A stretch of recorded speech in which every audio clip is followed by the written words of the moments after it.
Okay, you're live. Background noise. Yeah. You want to mute your screens. Now you're over left mid corner. Hi, Anthony. Morning, Anthony. Morning. Morning, BJ. BJ. Yes, the background noise is gone. Everybody can hear me? Yes. Good. Okay. Call together CCIDA Board of Directors is June 23rd, 2020. I'm going to do a roll call vote here for attendance. Here, Mark Odell, good. Yeah.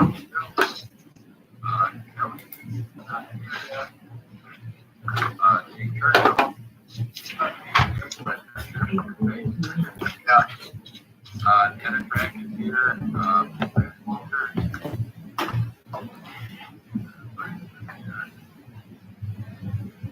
Oh, yeah, I'm here. Okay, oh, great. All right. Okay, so we have 1, 2, 3, 4, 5, 6, then we have a quorum. So we're set to go. First thing would be approval of the 28, 2020 and after 9. Budget. Not good. So, Mr. Chairman. I'm happy. Second, go. Aye.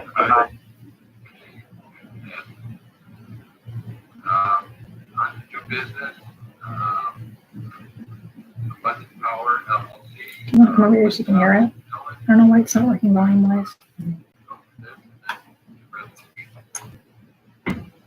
Morning, thank you. We've been working with Abundant Solar Power for about a year on your plans to develop a community solar project in Central Portland. I recently received Abundant Solar Power's application for tax incentives for their $1.3 million project, purchasing over 26 acres of land and erecting 25 megawatt solar array, which I'm requesting the board's authorization and execution of a preliminary agreement that includes a real property tax abatement deviation from the standard 10-year extended to a 25-year term, sales and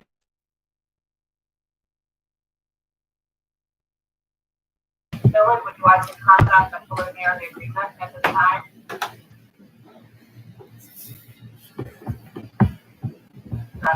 Sorry, unmute my phone. This is a preliminary agreement authorizing the IDA to conduct due diligence and process the application. Is nothing more than that. We will do the public hearing and the other due diligence before bringing it back to the board. And as Linda pointed out, deviation, we will send notice to the tax jurisdictions of the possible deviation. Thank you, Donna. So we've discussed the project with County Executive BJ Wendell. BJ, thanks for joining us today. And Portland County Supervisor Daniel Schranz, who are both supporting the project that will create roughly 40 jobs in the construction phase, provide green energy to the town of Portland residents and surrounding communities, taxes. In addition to Claire, Abundant Solar Power's Director of Business Development in New York, who will provide a history of the company, an overview of the project, and any questions. Everyone, thank you for having me today, and Linda, nice to see you and meet you. So Abundant was formed in 2013. We are headquartered in Toronto, and I head up our New York operation out of Rochester, New York, currently on my home. We do an office in Rochester as well. We have a number of operating solar farms in Greater Rochester. We have one in Monroe County, 2 in Wayne County, directly to the east, 1 south in Ontario County. We also have one under construction in Steuben County, and this project will be our next come online, hopefully, along with another one in Ontario County. So we're expanding. We have a a lot of megawatts in the pipeline under development. So any questions you have, I'm happy to answer and totally here for you. I really appreciate all of you getting on the call right now, and certainly we're very appreciative of the IDA as well as the town of Portland. So let me know what I can do to help you do this. Thank you. Rachel, if I could just kind of, one of the questions that been coming up in solar farm concerning the base for residents are a decommissioning plan and the possibility for, really a decommissioning plan with that. Opposition, concerns about solar panels, when their licenses, expired, what happens to them, who be in charge, that type of thing. So I guess, where do you stand as far as the decommissioning plan? I know it's hard to put something decommissioned before it's even built, but it's a significant piece of people that ask. 100%, no problem. So this project has a decommissioning plan. Just recently, it's been submitted to New York State for approval. Decommissioning, so solar's been around since, I don't know, the 70s or 80s, and those projects that were built back then are still operating, so it's definitely a longer-term investment that pays dividends for a long time. We view it as it's literally turning sunshine into tax revenue, into investor returns, and obviously into clean energy. So, what typically happens with these is, and I'm going to answer your question with decommissioning, but I just wanted to preface it with these projects will be there for a long time. It's not anticipated at all that at the end of the warranty period on the equipment, abandoned. I tell municipalities when they ask this question, and it comes up every single meeting for every single project. Think of it as a rental property. That it's providing an essential service that will be needed forever, and it will be reinvested and maintained and improved over time, because that's the best way to treat it. To take care of your investment. So that's generally how it's viewed. So for example, if it's in an area where panel and there's a need to reinvest and improve the repairs, or the equipment becomes obsolete, or not obsolete, but that there's more efficient. So over time, it would be a replacement of panels, not an abandonment of the erect. That said, like I said, there's a decommissioning plan that's been submitted to New York. This project in particular, some additional regulatory layers. It's highly regulated. The decommissioning plan is, required to have a lot of very high level of safeguards. So, the soil, as an example, the soil at the end will be restored, to its original condition or as close as possible. Any soil that's disturbed in the construction must be stockpiled. Very strong regulations over this. So tell me whatever else I can answer. There's just a lot of directions I can take you. So I just want to make sure I'm responsive to your concern. Yeah, no, in fact, you actually hit on another one I was going to have as far as solar panels down. Technology, solar getting smaller as compared to other means where, for example, wind, in order to create a more efficient, it needs to be a bigger project, bigger panels, blades, where solar is becoming smaller information. So yeah, you answer my question. I appreciate it. No problem at all. And to your point, about solar becoming smaller, it's also becoming more efficient. The panels themselves, the technology, how the sunlight is converted to electricity, but also, for example, currently most of our projects, or possibly all of our projects, have I believe it's called monofacial panels. The sunlight is collected on one side, but the trend is towards bifacial panels, so the back side as well. So if you think of our snowy winters when the sunlight is reflecting and we can't drive, the glare of the snow, the back of the panels will be absorbing as well going forward. I don't know if that literally will be installed on the Portland project. That's not determined yet, but that's an area that we're constantly, keeping an eye on the bifacial panel pricing. So just to your point, absolutely. Mr. Chairman, I've got a comment, please, and then a quick question for Rachel. Rachel, were these pile-driven or cemented? At this point, I don't believe we've done the soil strength test. That's something that happens a little bit later in the process when we are closer to construction. Generally speaking, it's pile-driven and there's no cement. If there's soil instability, then it's something we have to revisit. And in that case, we would have to remove the cement at decommissioning if that's the concern. Yeah, we're in the gravel plate here, and oddly enough, this project is 600 feet from the back of the property. So the legislative record out here and Chair Planning and Economic Development, as well as the Energy Committee, and I've made my stance very clear on both the legislature and on the IDA board that projects like this need to have utility and benefit, which this does, but also be a silent and resilient neighbor, which this one does as well.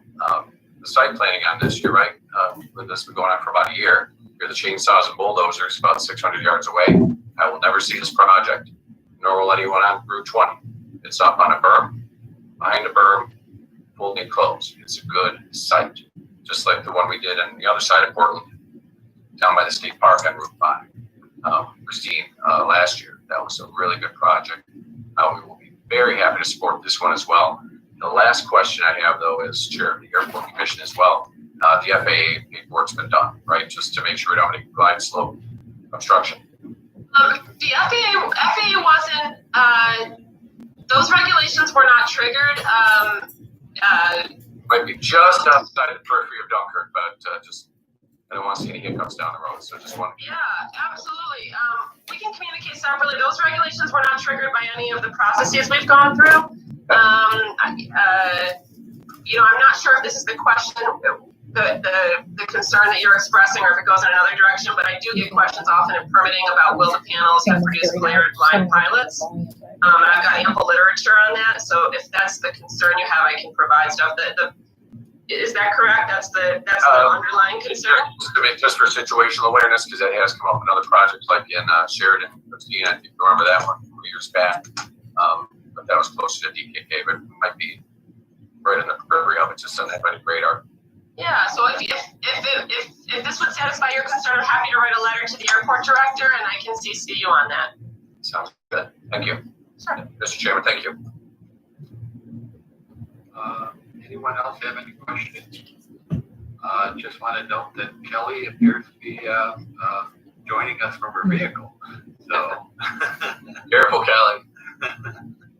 Yeah, so I guess the next thing would be, see, Steve, can you read resolution A2?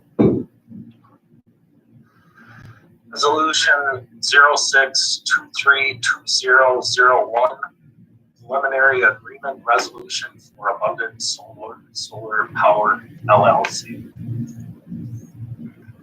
All right, can I get a second? I'll second that, Mr. Chairman. Okay, we'll do a roll call vote here. Gary Henry. Aye. Mark Odell. Aye. Steve Thorpe. Aye. Kelly. Aye. Did it work? It worked. You're good. Jay. Oh, am I unmuted? No, okay. Aye. You're good. All right. Brad. Aye. And did Hans ever join us today? Yeah, I'm here. Okay. I'm just a couple minutes late, so sorry about that. All right. Technical problem. You're on my second screen, so I didn't see you. So. That's a good place for me. Keep it there. All right. And the chairman votes aye, so that's 1, 2, 3, 4, 5, 6, 7, 8 votes in the affirmative. The motion passes unanimously. Thank you. Appreciate it. Very good. Rachel, you're welcome to stay or sign off, and whatever you prefer. Thank you. I've got some younger office mates who are being so well behaved, but I'm going to make myself scarce. All right, thank you. Thank you all. I appreciate it. Good job, Rachel. Nice job. Thank you. Bye-bye. Aye. All right, great. The next list of resolutions revolves around ECR properties, and that looks like Christine and Dylan. Yeah. Let's take care of that. Thank you, Mr. Chairman. Can you hear me okay? Yes. Good. Okay. So today we have with us today Mike Aceto, the Director of Administration from ECR Properties. And Mike, in a few minutes, I'll ask you to provide your comments. ECR Properties reached out to the IDA requesting an extension of a current pilot agreement that is existing right now from a project back in 2008, 2009, where they made significant capital investment in their buildings and machinery and equipment. They are again planning some significant capital investment in both their Dunkirk and Utica facilities. Of course, our application relates to the Dunkirk project. And in Dunkirk, they're planning to invest a little over $2.2 million to replace equipment and to repair and upgrade existing facilities, including the building, the roof, the parking lot, loading and shipping areas, and to improve their existing drainage. They are projecting that this project would involve about 10 to 15 construction jobs, and then it would retain the 71 jobs that they have in Dunkirk. They are also affiliated with the United Steelworkers Local 2693-7.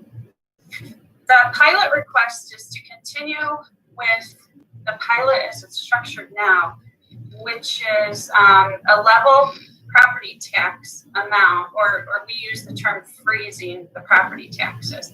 So currently ECR pays $81,661 per year, and they've requested me to continue that for the next 10 years. Additionally, related to the capital improvements, they're requesting sales tax abatement in the amount of $33,000. There is no mortgage recording tax abatement requested. The resolutions that we're presenting to you today are a pilot deviation resolution. Because the pilot request isn't outlined in our uniform tax exemption policy, it just deviates from what's included there.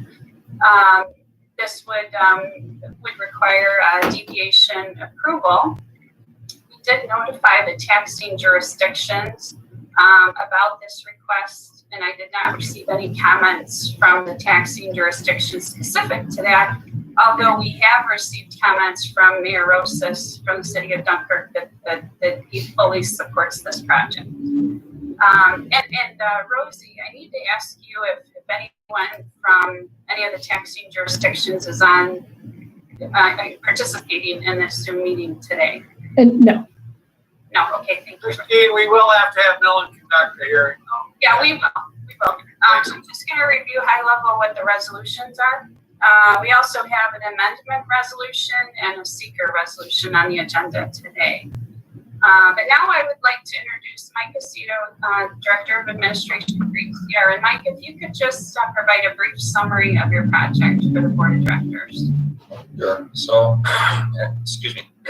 I am Mike Aceto, Director of Administration, been here about 3 years. ECR has been granted by its parent company, BDR. So maybe I'll give you a quick history on BDR, who we are. BDR purchased ECR back in December of 2015. It's a European company based out of the Netherlands, $2+ billion top line company with 6,500 employees. They're the top 2 or 3 boiler company in Europe. It's owned by a foundation that whose mission statement is to run the company in perpetuity. We are the only North American facility. Our president and CFO have been here. Ron Passaferro, you may know him. He's actually a Dunkirk resident, still has a home in Dunkirk. Him and Paul Totero, our CFO, have been with I think the company close to 20, I think around 30 years. They were here for the original pilot agreement 10 years ago when ECR almost went out of business at that time. But now that we are owned by BDR, they have designated ECR as a center, an R&D center of excellence. So it's really up to us now to deliver on that R&D center of excellence designation, because our market has really changed significantly, and our whole reason for the merger with BDR back in 2015, December 2015, was the market here has changed quite a bit. So 10 years ago, ECR was in the cast iron boiler, which is a low efficiency boiler market. I believe we had 18% of the market at the time. Now the market has transitioned to high efficiency boilers, which is what our parent company BDR primarily manufactures, because in Europe you cannot sell a low efficiency cast iron boiler. It's against the law, it's illegal to sell those. So now the whole market in North America has shifted from cast iron.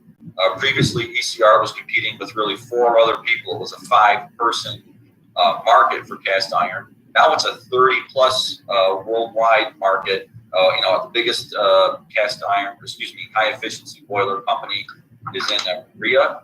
They manufacture exclusively there, and they ship here, and they have the highest market share in our market.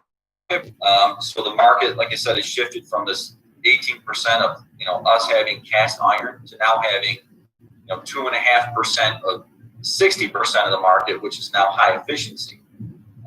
We still maintain our 18% in the cast iron market, but guess what? The market is now 40%. The low efficiency cast iron is 40% of the market. So our project here, getting the Center of Excellence designation, our purchase by BDR helps us bring over their technology. So they've been selling high efficiency boilers, like I said, for decades.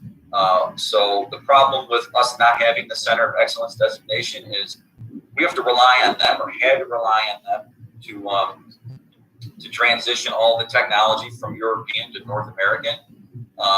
Because we're such a small part of their business, that technology move has been awful slow. We have not had the full complement of high efficiency boilers to sell to our competitors, so we're not getting the market share that we need. So now that we have the Center of Excellence, we can transition that technology on our own. That's obviously going to be huge for us, because that's our number one priority.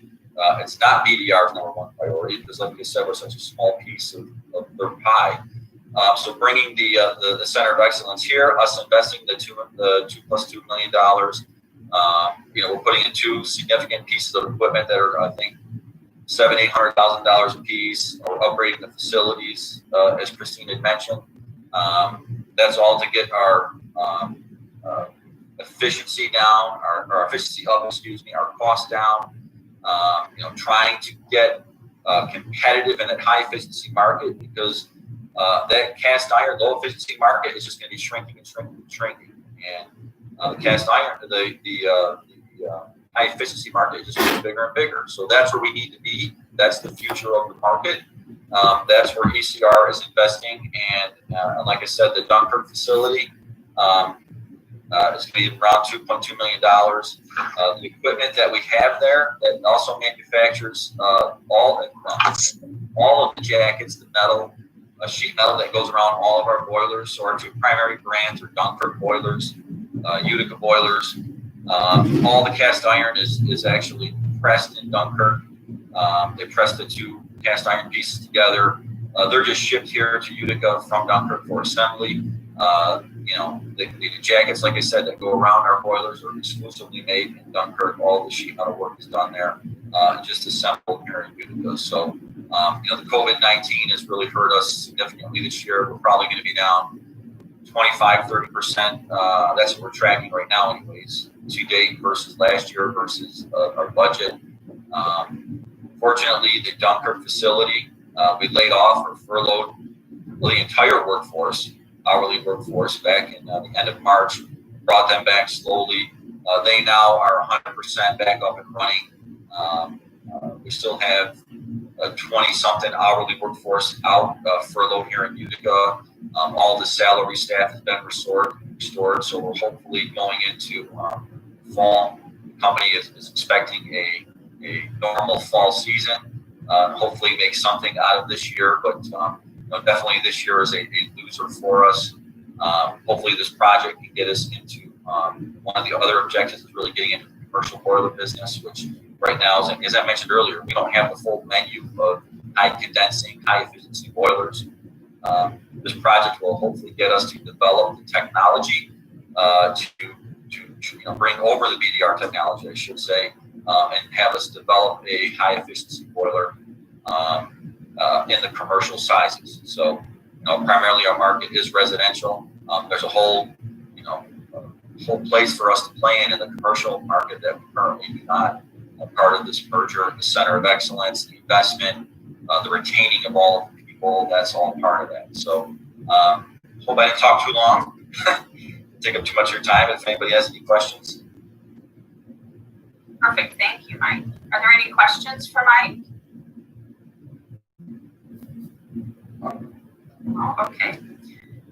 So as I said, I have 3 resolutions before you today. You should have all received copies of the transaction committee minutes.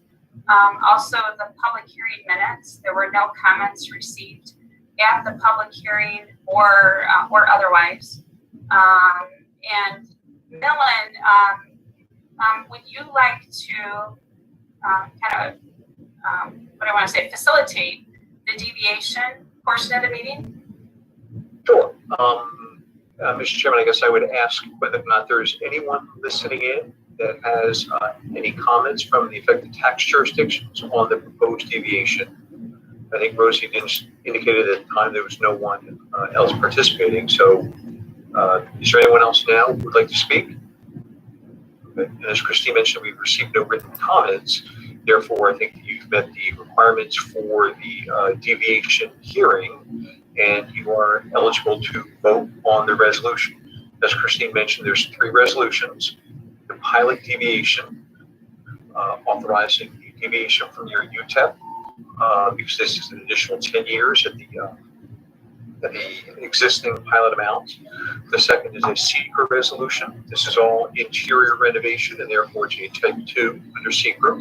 And then the third would be the final amending resolution, which would authorize your attorney and staff to go ahead and document the transaction of extending the pilot for 10 years and granting the sales tax exemption as Christine has outlined.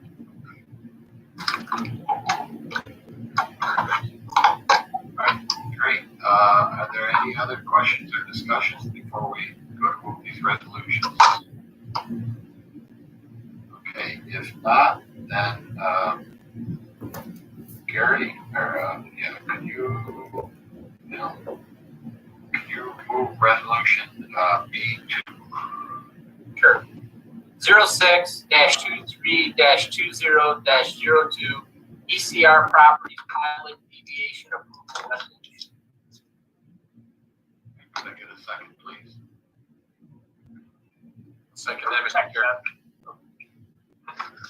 Okay, we'll do a roll call vote on this. Gary Henry. Aye. Mark Odell. Aye. Thorpe. Aye.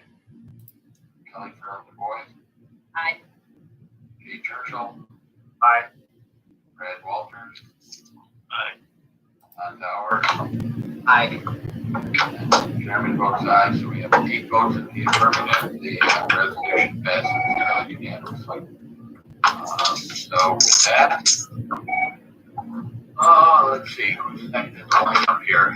Mark, would you move resolution B3, please? Certainly, Mr. Chairman. Resolution 06-23-20-03 ECR Properties Secret Resolution. Can I have a second, please? Ms. Sherry Henry seconds that. So roll call vote here. Gary Henry. Aye. Mark Odell. Aye. Stephen Thorpe. Aye. Kelly Farrell DuBois. Aye. Kate Churchill. Aye. Brad Walters. Aye. Don Dower. Aye. Chairman votes aye, so there's 8 votes in the affirmative. The motion passes unanimously.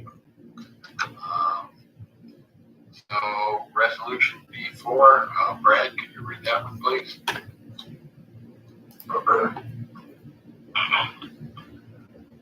Resolution 06-23-20-04 ECI Property Secret Resolution. Could I have a second, please? Second. Jay Churchill said that. Okay, Jay seconded. Okay, we'll do the roll call vote again. Gary Henry. Aye. Mark Odell. Aye. Stephen Thorpe. Aye. Kelly Farrell Boyd. Aye. Jay Churchill. Aye. Brad Walters. Aye. Matt Sauer. Aye. And the chairman votes aye, so let the record show we have 8 votes in the affirmative. The resolution passes unanimously. So next up on the agenda would be Petrie Baking Products, and again, that looks like it's Christine, so if you'd like to handle that one. Thank you. Mike, you're welcome to continue on with us. Thank you for participating. We really appreciate it. Or you're welcome to sign up, whatever you prefer. Okay, thank you, Christine, for all your help. Richard, also you, your help kicking this off. Thank you to everyone for having us and voting yes. I have some other commitments, so I will be signing off. I appreciate everyone's time. Thank you. Thank you for joining us, Mike. Is Anthony Habib with us? I am. I just am in my car, so I can't be video anymore. Okay, Anthony, thank you. I'll go ahead and introduce the project and the resolutions that are being presented, and then I'll invite you to elaborate further, okay? Okay, thank you. So before you today, you have resolutions for Petrie Baking Products. I think, a familiar name to all, as Petrie Baking Products previously operated in the village of Silver Creek for a number of years. And now Anthony Habib and family and colleagues are proposing to return to Silver Creek, to the former facility where they operated, and reestablish a cookie baking operation at their former location, 18 Main Street. The project would involve the acquisition of the real estate, renovations and upgrades, and the installation of new ovens, cookie production, and other machinery, furniture, fixtures, and equipment. It's just about a $13 million investment.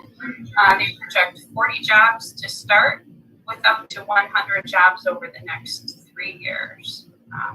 Anthony, would you like to elaborate a little bit further on your plans? Yeah, so first of all, thank you everyone for your time, and appreciate you guys taking a look at this. So for those that don't know, our family owned Petrie Baking Products for 30+ years. It sold to Ralcorp, which in turn sold to ConAgra, and we thought we were making the right decision at the time, but obviously things didn't go the way we expected, and the facility and other facilities in that area were shut down. And then a few years ago, we decided that we were considering getting back into this business, and then with the plant coming up for sale and with us being able to recapture our name, things kind of fell in line. So we are now proceeding down the road of trying to resurrect Petrie Baking Products again and bring back the same team, the same family, same everything, in the same facility, and concentrate on our lines of products that we used to make before, with also expanding into other things. So we obviously have a fond memory of Silver Creek, and we want to be able to bring jobs back to the area and bring back commerce to the area, bring back life to the area. We think this obviously would be a great opportunity for us, a great opportunity for the area, to do those things. So we're excited about it. A lot more things have happened with the state in general, to be honest, for this thing to continue to move forward. We're still waiting for a lot of answers right now, but this is a huge piece for us to be able to continue to move it forward. So I welcome any questions. I think I've probably told my story enough to everybody that if anybody has any questions, it's probably easier at this point. But again, thank you for your time on this matter. Thank you, Anthony. Anthony, could you just review a timeline and when you anticipate, understanding that you're waiting for things for the state, but kind of what the plan is, what you're projecting in terms of a timeline? Well, we're still trying to work with the JDA on this one, but right now we've been told by the JDA the earliest would be October, which is really news to us at this point. I don't think in any of our talks with JDA with Ray that we were ever told that they would not be. They need, even with their approval, they need. I can't remember the name of the organization. They need another organization to essentially rubber stamp and approve it, and they're not meeting until the end of September or October. So until then, we can't do anything with the facility or equipment or anything until October. So right now, from a timeline standpoint, our timeline has been considerably blown up because, as you guys know, we wanted to be in front of the JDA in June, and we thought that was the only approval we needed to start moving things forward. But we honestly we are not going to be in the June meeting at this point. And on top of it, we need this other approval before we can move forward. So we're now punted until October, which is not a good thing for us from a timeline standpoint for us. So we're still working through those logistics, trying to see if we can change anything. So PJ, the other entity that Anthony's talking about is the Public Authorities Control Board, which basically has to look at all the approvals by JDA and ESD. They decided to take the month of August off. Once JDA approves this, though, I think we can push somewhat PJ and Mark to have a special meeting of the Public Authority Control Board. Ray indicated that it happened a couple of times, so we'll probably start on that real soon and see what we can do. But we want to make sure that JDA at least is going to have it on the agenda for a board meeting, and then we'll push to do it and for them to have a special meeting.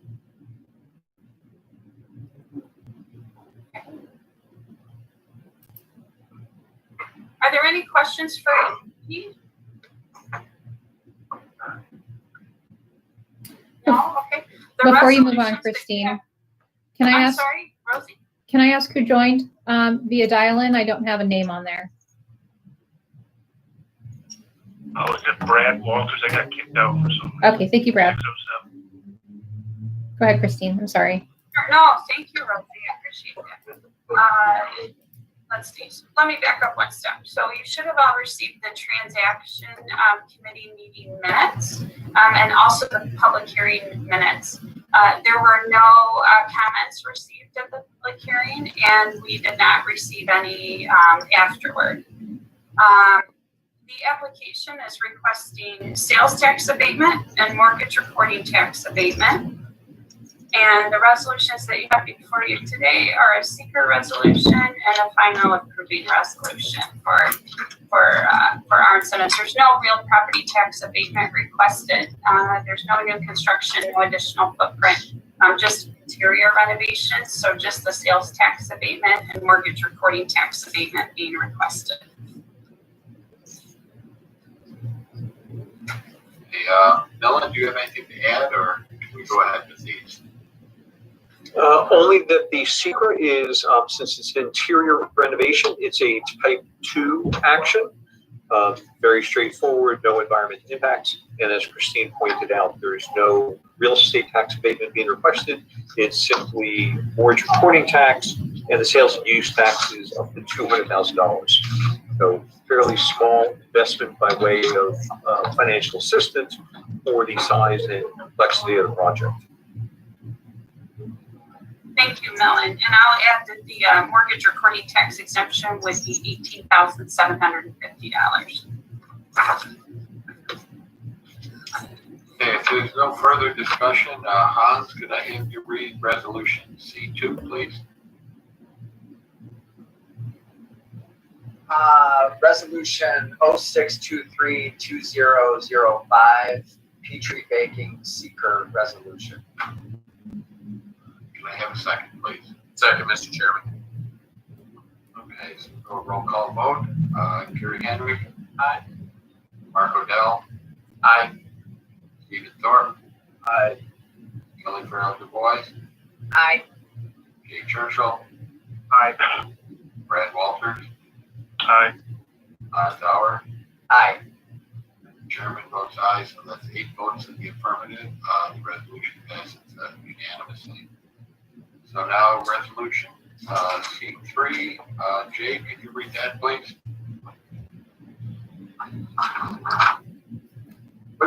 Was that for me to read? Did you say? Yes, please. Okay, resolution number 0623 2006. And I'm new at this, so you're gonna have to help me word it. Well, just a Petrie baking final improvement resolution would do it. Okay, Petrie baking final improvement resolution. Okay, great. Can I get a second, please? Second. Multiple seconds there. We're in good shape. Okay, roll call vote again. Gary Henry? Aye. Mark Odell? Aye. Stephen Thorpe? Aye. Kelly Forever Boy? Aye. Jay Churchill? Aye. Brad Walters? Aye. Todd Dower? Aye. And the chairman votes aye, so 8 votes in the affirmative. Let the record show the resolution passed unanimously. All right, so moving on, we've got the Appalachian Community Capital, and that's presented by Mark, Rich, and Millen. If I may just jump in, Mr. Chairman, Anthony, thank you for your participation. You're welcome to continue on with us or sign off as you please. No, thank you, and Christine, Rich, Mark, everybody at the IDA. Thank you for all your help and efforts in this. It's been wonderful working with you. We continue to look forward to work with you guys on this and other projects that we've talked about in the past. So thank you again, and to the board, thank you for your approval. You guys have a wonderful day. Stay safe. Thank you, Anthony. Thank you. Mr. Chairman, this is Millen. I apologize. I have another prior commitment, so I'm going to have my assistant Greg take the next one, and I'm going to sign off. Give him a lot of credit, Miller. Well, if it messes it up, just let me know. I'll try to retrain. Yeah, be well, Miller, be well. Thanks, guys. Okay, bye-bye. All right.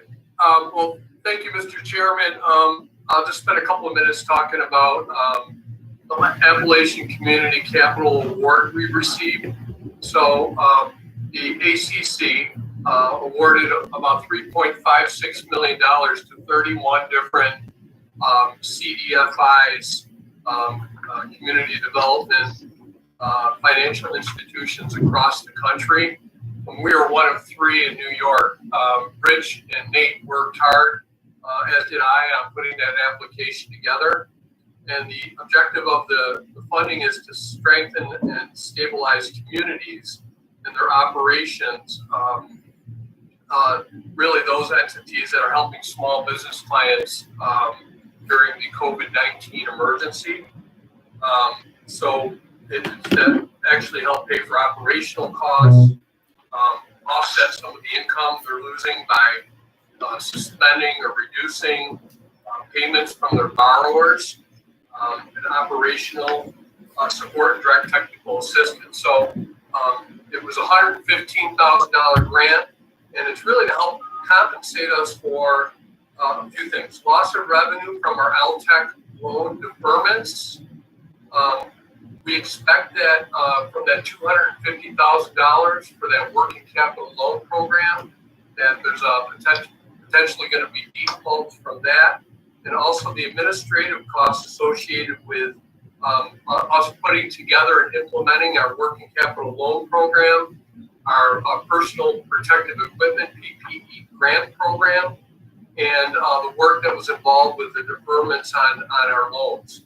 So that's in a nutshell really what this is, and the resolution enables the CCIDA to enter into an agreement with ACC to accept this funding. Rich, or I guess Miller's not up. Do you want to add anything? I just defer to Nate. Nate did the majority of work here. If Nate wanted to say it. Well said, Mark. I think you covered everything. I ask a question, Mark. I see on the resolution there's something for $115,000 and something for $200,000. Are there 2 grants or just one? Yeah, I'll explain that. When this was initially put together, there would have been an application for 200 is what we applied for, but we received the grant for 115. Okay, thanks. Any other questions or discussion on that? Good job, guys. That's always nice to get something like this to help the coffers. Mark, could you read resolution D1, please? Yeah, resolution D1 06-23-20-07. Resolution of. Hey, Mark Geis, that's not you. Yeah, Oh, I'm sorry. you only get to be chair. I got to be on the board. You did a very nice job, Mark. Sorry, I guess I need to be more specific. Carried away. Oh, you carried away. You did great, Mr. Geis. All right, Chairman, let's roll on. Resolution 0623-20-07. Resolution, member of the County of Chautauqua Industrial Development Agency to enter into grant agreement, Appalachian Community Capital. Could I get a second? And Mark, you can't second it either. Okay, we'll do a roll call vote. Gary Henry? Aye. Mark Odell? Aye. Stephen Thorpe? Aye. Kelly Farrell DuBois? Aye. Jay Churchill? Aye. Brad Walters? Aye. Todd Bauer? Aye. Chairman votes aye. Let the record show there's 8 votes in the affirmative, so the resolution passes unanimously. So next up will be Mark talking again, the executive director update. Mark Geis, by the way, not Mark Odell. Sorry about that. So I just wanted to spend a couple of minutes. I know it's a long meeting, and I don't want to take too much of your time, but I did want to talk about a half a dozen things that we've been working on. One is the PPE grant program that I talked about. We were able to really procure about $20,000 in grant funding from some of the local foundations, and matched that with $20,000 of our own money. And we put together a program with in cooperation with the Jamestown Community College folks, whereby we paid for 50% of the cost of PPE for businesses, and also provided technical support through JCC to help these businesses set up their operations to comply with the state's guidelines. We received within a couple of weeks 40 applications. We stopped taking applications, and we've processed about 2/3 of those. Again, it's on a reimbursement basis, so we processed about 2/3 of those requests. Have paid that out. If we have money left over, we'll open back up the intake of the applications. The other thing we did is we did a kind of a bulk purchasing kind of situation where Rose and Jeanette contacted suppliers of all this PPE gear, and we were able to get bulk rates so that the businesses could contact those suppliers and get reduced costs on purchasing of those materials. It's been very successful. We've got a lot of positive comments back from us. Wanted to talk about the back to work situation. I feel like we didn't really miss a beat. We all worked remotely, and we came into the office as needed. We rotated into the office to make sure that we were getting the mail and answering any phone calls, etc. Rich went into the office a lot. Really, Jeanette worked on the safety plan, really did a nice job on that, got it registered with the state. And currently, last week we started, we all came back to the office, but we're all working 1 day per week from home, and we're rotating that. And we're following all the safety protocols. We have, ask questions at the door, wear a face mask, taking our temperatures. We have everything signed and posted the safety plan. So that's working out pretty well. I think we're complying. The other thing we did is work very closely with a number of organizations, the Chamber, the Visitors Bureau, JCC, and others on on developing safety templates by sector. That was one of the things that our County Executive Wendell wanted us to work on. We actually came out with these templates before the state did to help kind of get companies prepared for when the state came out with these guidelines. We didn't know when that would be, but honestly, our templates were a bit more detailed even than the state's was. So we did a good job on that. We continue to push out information, and we've been pushing it out all along. You've probably all received some emails from me every time there's a new guidance, opening by phases. We're pushing that out. We're posting it on our website. We did a kind of a website overhaul to organize it in such a way that we can make better sense of this information coming out. And as part of that, we received a lot of phone calls with questions. Those could be random questions coming in from wherever, or ones that were referred to us by the county's the county executive's office or the Department of Health or from other sources. Anytime there was a business-related question, they came into our office, and really our staff has done a tremendous job of answering those questions, helping people navigate the forward.newyork.gov website. So that's been, I think, a big success. I think that's all. So I just want to, end it there and take any questions if anyone has any. But I really want to commend our staff and how hard they worked. Every single one of the staff really stepped up and really was very flexible, was very attentive, and really just did a really great job. So that's the end of my little spiel. Any questions from anybody? No questions, just a few comments, Mark. I mean, from a lot of the companies we've spoken to, especially on the PPE grant program, not only the procurement of the PPE equipment, but also the technical assistance was well received, of course, and even more so was the direction given, especially spearheaded through the IDA. Just get the information out here. That's what we have to do. Go to here, forward New York, and even more so, there's the guidance. I mean, Christine, you're tenacious with that stuff, and that's great. I greatly appreciate it. I hear that often, so thank you to all of you. And that's, in a nutshell, that's it. And with that, and our capital to work with here for the evolution. So I think we're going to be in a great place going forward. And just the last shout out, the other was on the templates, collaboration with the chamber. We saw a lot of that. Everyone's moving on the fly. We didn't have a playbook to go by, but everyone picked up playbooks as well. So thank you for everyone's work. Great job, guys. Thank you for the update, Mark. Mr. Chairman, if I could have a second real quick. Just to echo the same piece, if you base this on sincere, mimicry is sincerest form of flattery. You'll notice, as what Mark said, is a lot of things that were initiated here in Western New York, Chautauqua County in particular, has been mimicked throughout New York State.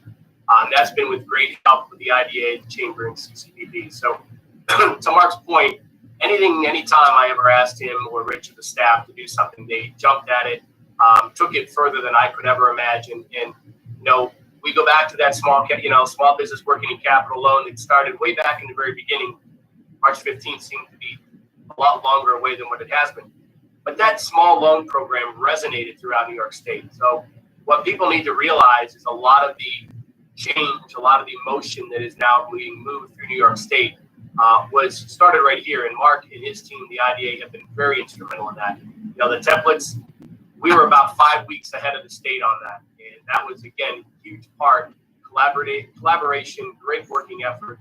And I can't say enough about this group. I mean, I guess the best part to say is it never was a time where I had to worry about anything I've ever asked the IDA. Mark, this is what I need. And I could turn around and there it was. And the reflection from businesses, throughout the county was very indicative of their abilities and what they have done. And to the point, we still have Anthony, Hibby, and Petrie and all the other projects that have been going on where some places it's come to a stop.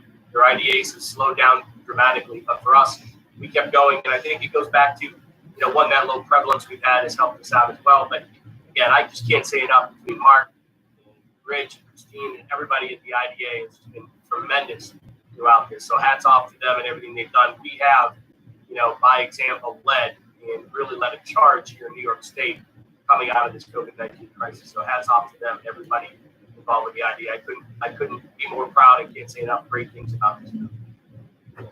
Thank you, PJ, and thanks for your leadership as well. Thanks, PJ.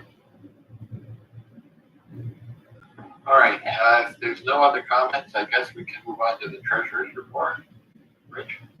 Nothing like a good balance sheet to get the conversation. Christine, would you, Rosie, can you put the balance sheet up for me? Sure can.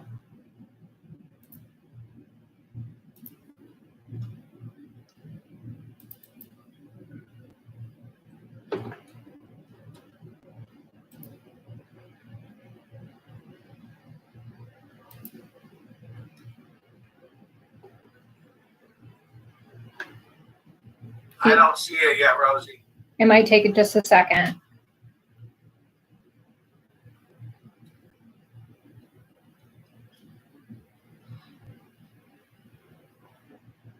Can you see it now? I have it up.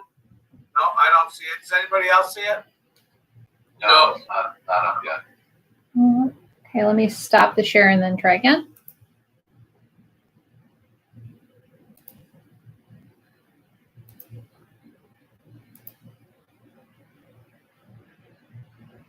There you go. Okay. There we go. So, again, we didn't have a meeting in April, so this is a 2-month update. Balance sheet's in real good shape. You notice the CRLF had a deficit in cash.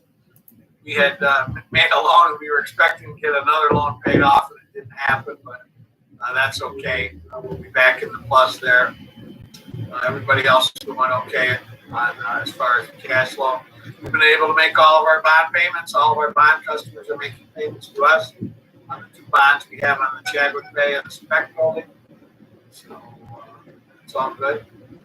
Talcott Street, we continue to receive the majority of our rent there. So that bond is also being paid our rent, covering our expenses. Go to the next page, Rosie. So here we have the revenue and expense. Point out that the IDA had recognized some large revenues there. The energy bond being one. Steelbrook food pilot being another. So that shows a majority of our revenue there. So we'll go to the variance page, Rosie. So if we look at our variances, we can see that we're ahead of our application of revenue fees. Our grant info from the county, we will be adjusting that. We've had to, we took a reduction in one of our counties, so Kayla's preparing to send some money back to the county. The Department of Planning and Economic Development cut us as it cut everyone else, and we cut our fair share to help the county out. So we'll be able to absorb that partially because of the $115,000 we got.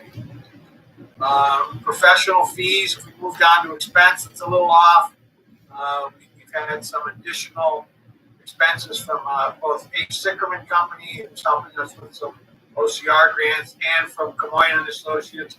But we do have the revenue up in other for the Camoin, and we'll be adjusting these accounts as we go through on the next month's report. After our 6-month report, we'll adjust the budget to reflect the $115,000, and we might have news there about some more money coming. So everything else is basically timing down below. So I think we're in good shape on the budget, Mr. Chairman, and I don't see why we won't hit our goal this year for our revenue, and we're keeping our expenses under control. So I think everything looks good at this point. Great job, Rich. Can I get a motion to approve the treasurer's report? So moved.